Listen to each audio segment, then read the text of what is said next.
Palabras de vida del Gran Maestro. Capítulo 7. Un poder que transforma y eleva.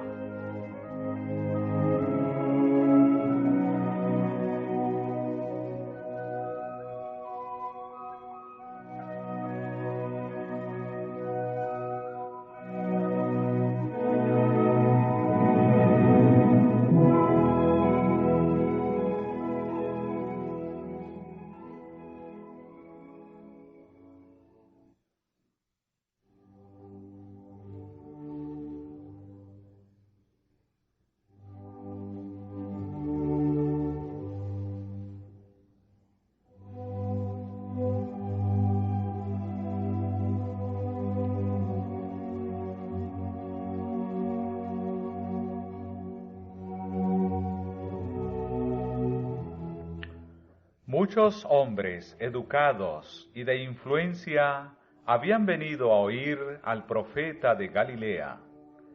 Algunos de ellos miraban con curioso interés la multitud que se había congregado alrededor de Cristo mientras enseñaba a la orilla del mar. En esta gran multitud se hallaban representadas todas las clases de la sociedad.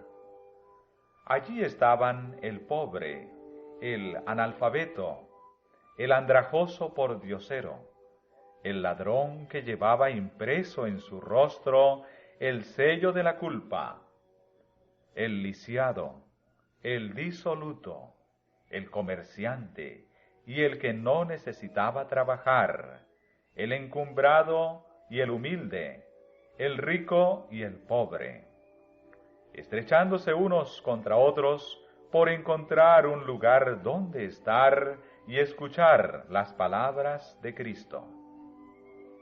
Al echar un vistazo estos hombres cultos sobre la extraña asamblea, se preguntaron: ¿se compone el reino de Dios de semejante elemento? Nuevamente el Salvador contestó con una parábola.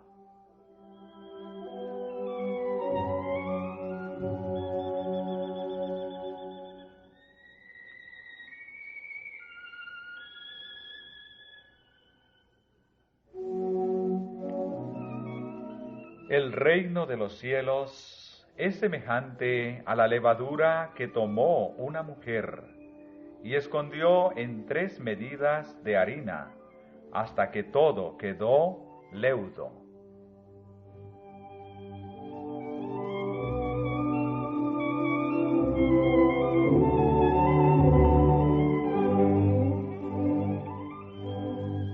Entre los judíos, la levadura se usaba a veces como símbolo del pecado.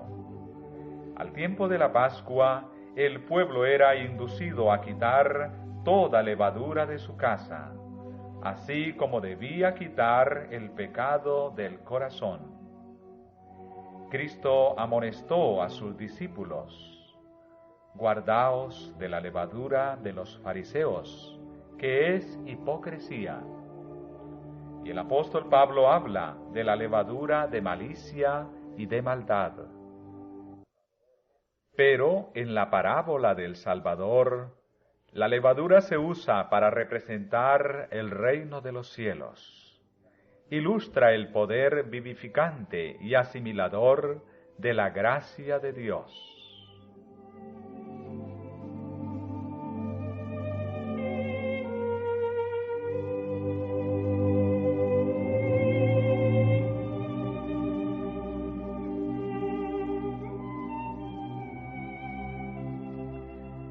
Ninguna persona es tan vil, nadie ha caído tan bajo que esté fuera del alcance de la obra de ese poder. En todos los que se sometan al Espíritu Santo, ha de ser implantado un nuevo principio de vida. La perdida imagen de Dios ha de ser restaurada en la humanidad.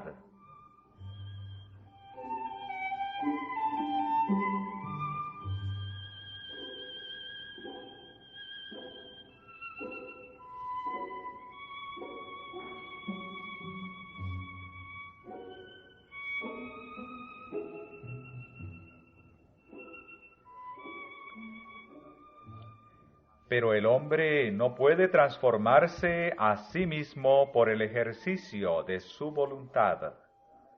No posee el poder capaz de obrar este cambio.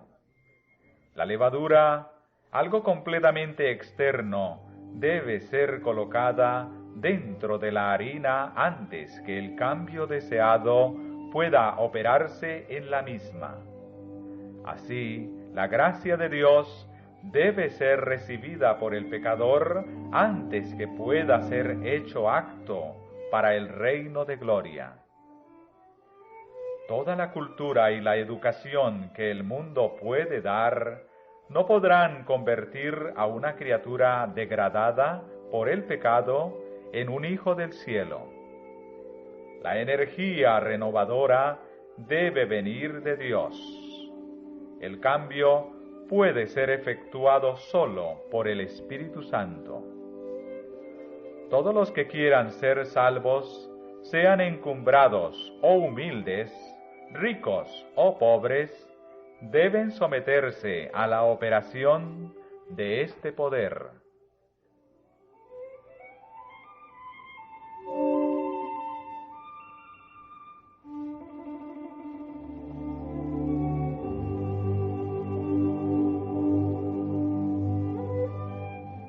Como la levadura, cuando se mezcla con la harina, obra desde adentro hacia afuera, tal ocurre con la renovación del corazón que la gracia de Dios produce para transformar la vida. No es suficiente un mero cambio externo para ponernos en armonía con Dios. Hay muchos que tratan de reformarlo corrigiendo este o aquel mal hábito y esperan llegar a ser cristianos de esta manera. Pero ellos están comenzando en un lugar erróneo. Nuestra primera obra tiene que ver con el corazón.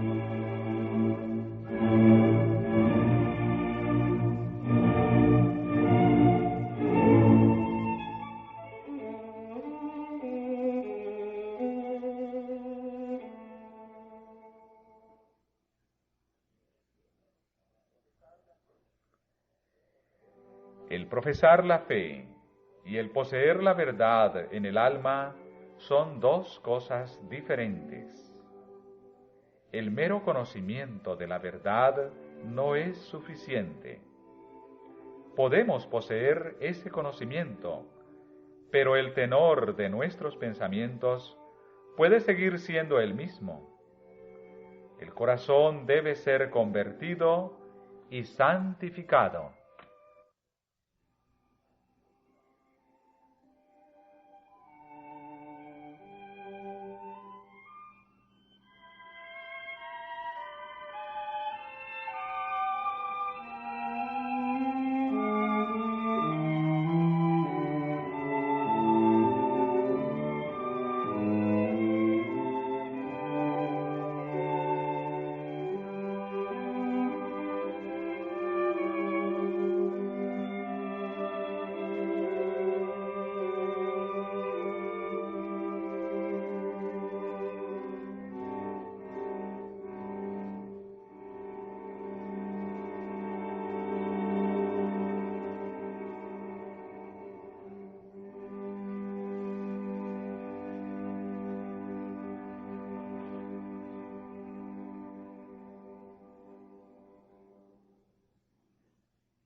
El hombre que trata de guardar los mandamientos de Dios solamente por un sentido de obligación, porque se le exige que lo haga, nunca entrará en el gozo de la obediencia.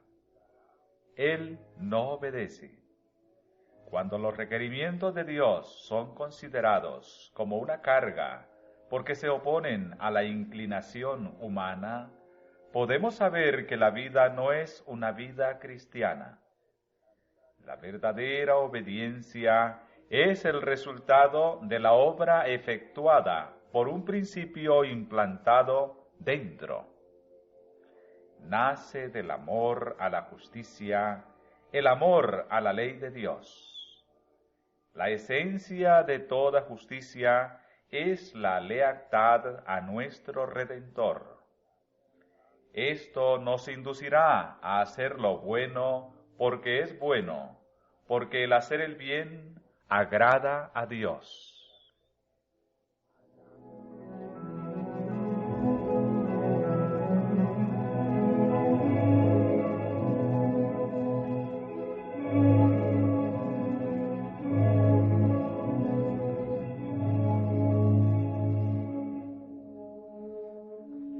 La gran verdad de la conversión del corazón por el Espíritu Santo es presentada en las palabras que Cristo dirigiera a Nicodemo. De cierto te digo, que el que no naciere otra vez no puede ver el reino de Dios. Lo que es nacido de la carne, carne es. Y lo que es nacido del Espíritu, Espíritu es. No te maravilles de que te dije, os es necesario nacer otra vez. El viento de donde quiere sopla, y oyes su sonido, mas no sabes de dónde viene ni a dónde vaya. Así es todo aquel que es nacido del Espíritu.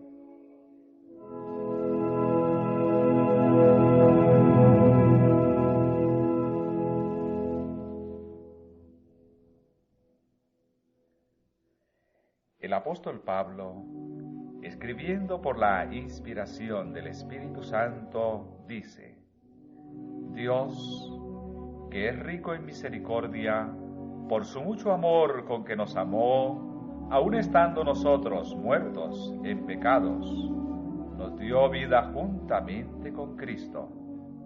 Por gracia sois salvos, y juntamente nos resucitó, y asimismo nos hizo sentar en los cielos con Cristo Jesús, para mostrar en los siglos venideros las abundantes riquezas de su gracia en su bondad para con nosotros en Cristo Jesús.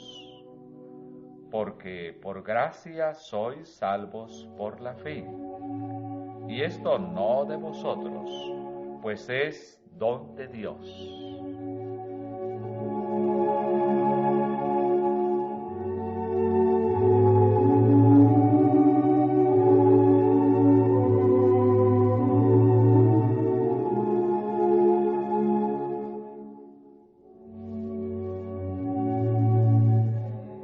La levadura escondida en la harina trabaja en forma invisible para hacer que toda la masa se halle bajo el proceso del leudamiento.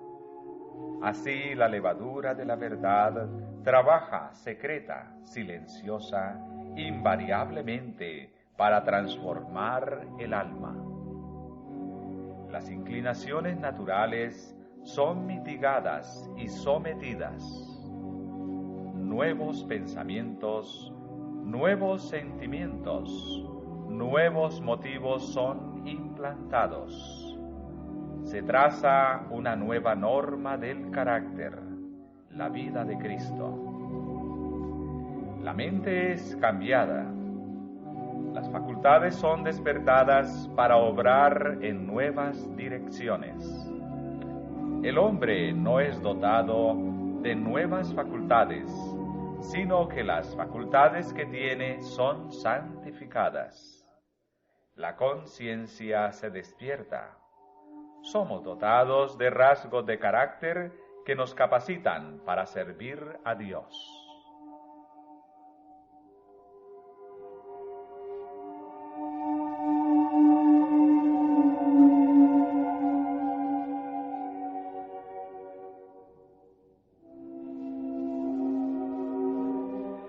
A menudo se levanta la pregunta: ¿por qué entonces hay tantos que pretenden creer en la palabra de Dios, en los cuales no se ve una reforma en las palabras, en el espíritu y en el carácter? ¿Por qué hay tantos que no pueden soportar la oposición a sus propósitos y planes, que manifiestan un temperamento no santificado y cuyas palabras son ásperas, despóticas y apasionadas? Se ve en ellos el mismo amor al yo, la misma indulgencia egoísta, el mismo mal genio y lenguaje precipitado que se notan en la vida de los mundanos. Existe el mismo orgullo sensible, la misma concesión a la inclinación natural, la misma perversidad de carácter que si la verdad fuera completamente desconocida para ellos. La razón es que no están convertidos. No han escondido la levadura de la verdad en su corazón. No ha habido oportunidad para que ella realizara su obra. Sus tendencias naturales y cultivadas a hacer lo malo no han sido sometidas a su poder transformador. Sus vidas revelan la ausencia de la gracia de Cristo, una falta de fe en su poder para transformar el carácter.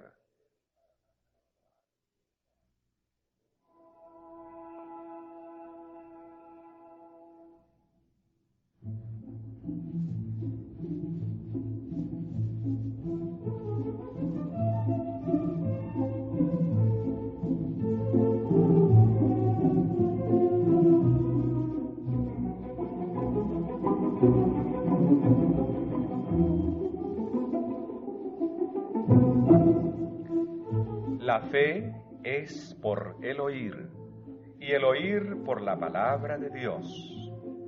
Las Escrituras constituyen el gran agente en la transformación del carácter.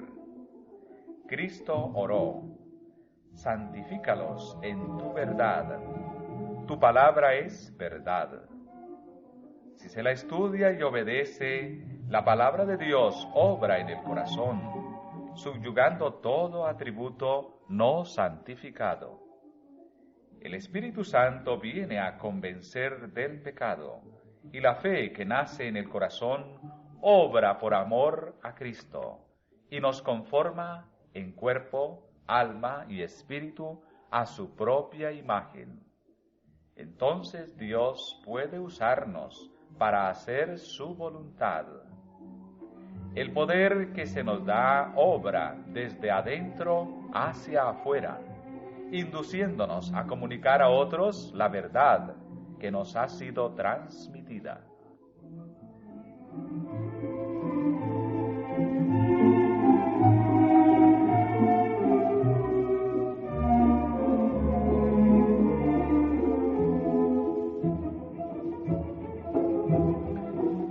Las verdades de la palabra de Dios hacen frente a la gran necesidad práctica del hombre, la conversión del alma por medio de la fe. No ha de pensarse que estos grandes principios son demasiado puros y santos para ser aplicados en la vida diaria. Son verdades que llegan al cielo y alcanzan la eternidad. Y sin embargo, su influencia vital ha de ser entretejida en la experiencia humana. Han de compenetrar todas las grandes y pequeñas cosas de la vida.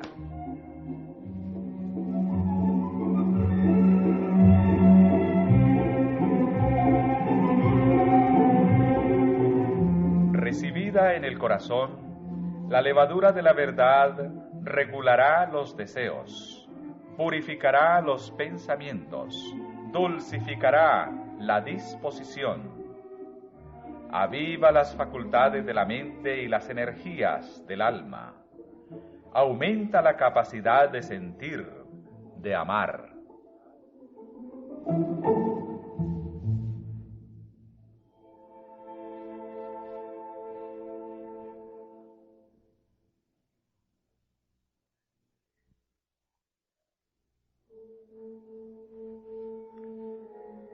El mundo considera como un misterio al hombre imbuido de este principio. El hombre egoísta y amador del dinero vive solo para conseguir las riquezas, los honores y los placeres de este mundo. Omite de sus cálculos el mundo eterno. Pero en el caso del seguidor de Cristo, estas cosas no lo absorberán todo. Por causa de Cristo, trabajará y se negará a sí mismo para poder ayudar en la gran obra de salvar a las almas que se hallan sin Cristo y sin esperanza en el mundo. El mundo no puede comprender a un hombre tal, porque él tiene en cuenta realidades eternas. El amor de Cristo, con su poder redentor, ha venido a su corazón. Este amor subyuga todo otro motivo y eleva a su poseedor por encima de la influencia corruptora del mundo.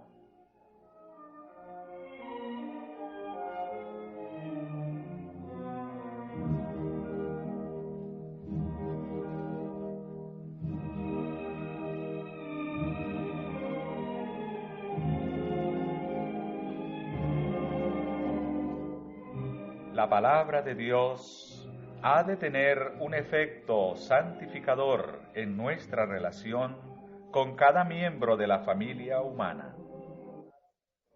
La levadura de la verdad no producirá espíritu de rivalidad, ambición, deseo de primacía. El amor verdadero nacido del cielo no es egoísta y cambiable. No depende de la alabanza humana. El corazón de aquel que recibe la gracia de Dios desborda de amor a Dios y a aquellos por los cuales Cristo murió. El yo no lucha para ser reconocido. No ama a otros porque ellos lo aman a Él y le agradan, porque aprecian sus méritos, sino porque constituyen una posesión comprada por Cristo. Si sus motivos, palabras o acciones son mal entendidas o falseadas, no se ofende, sino que prosigue invariable su camino. Es amable y considerado, humilde en la opinión que tiene de sí mismo, y sin embargo lleno de esperanza, y siempre confía en la misericordia y el amor de Dios.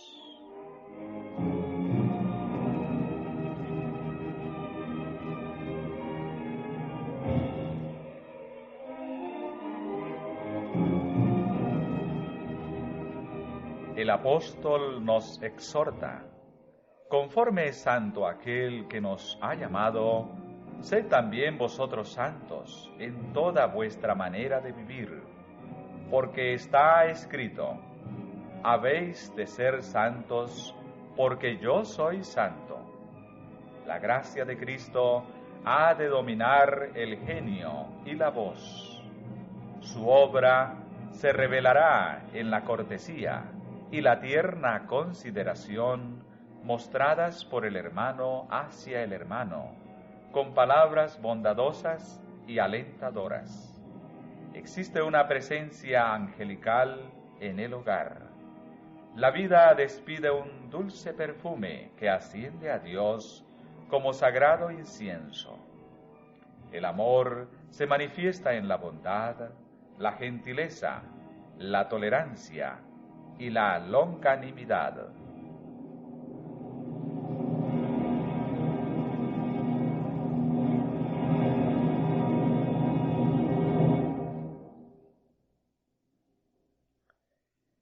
El semblante cambia. Cristo que habita en el corazón brilla en el rostro de aquellos que le aman y guardan sus mandamientos. La verdad queda escrita allí. Se revela la dulce paz del cielo. Se expresan allí una bondad habitual, un amor más que humano.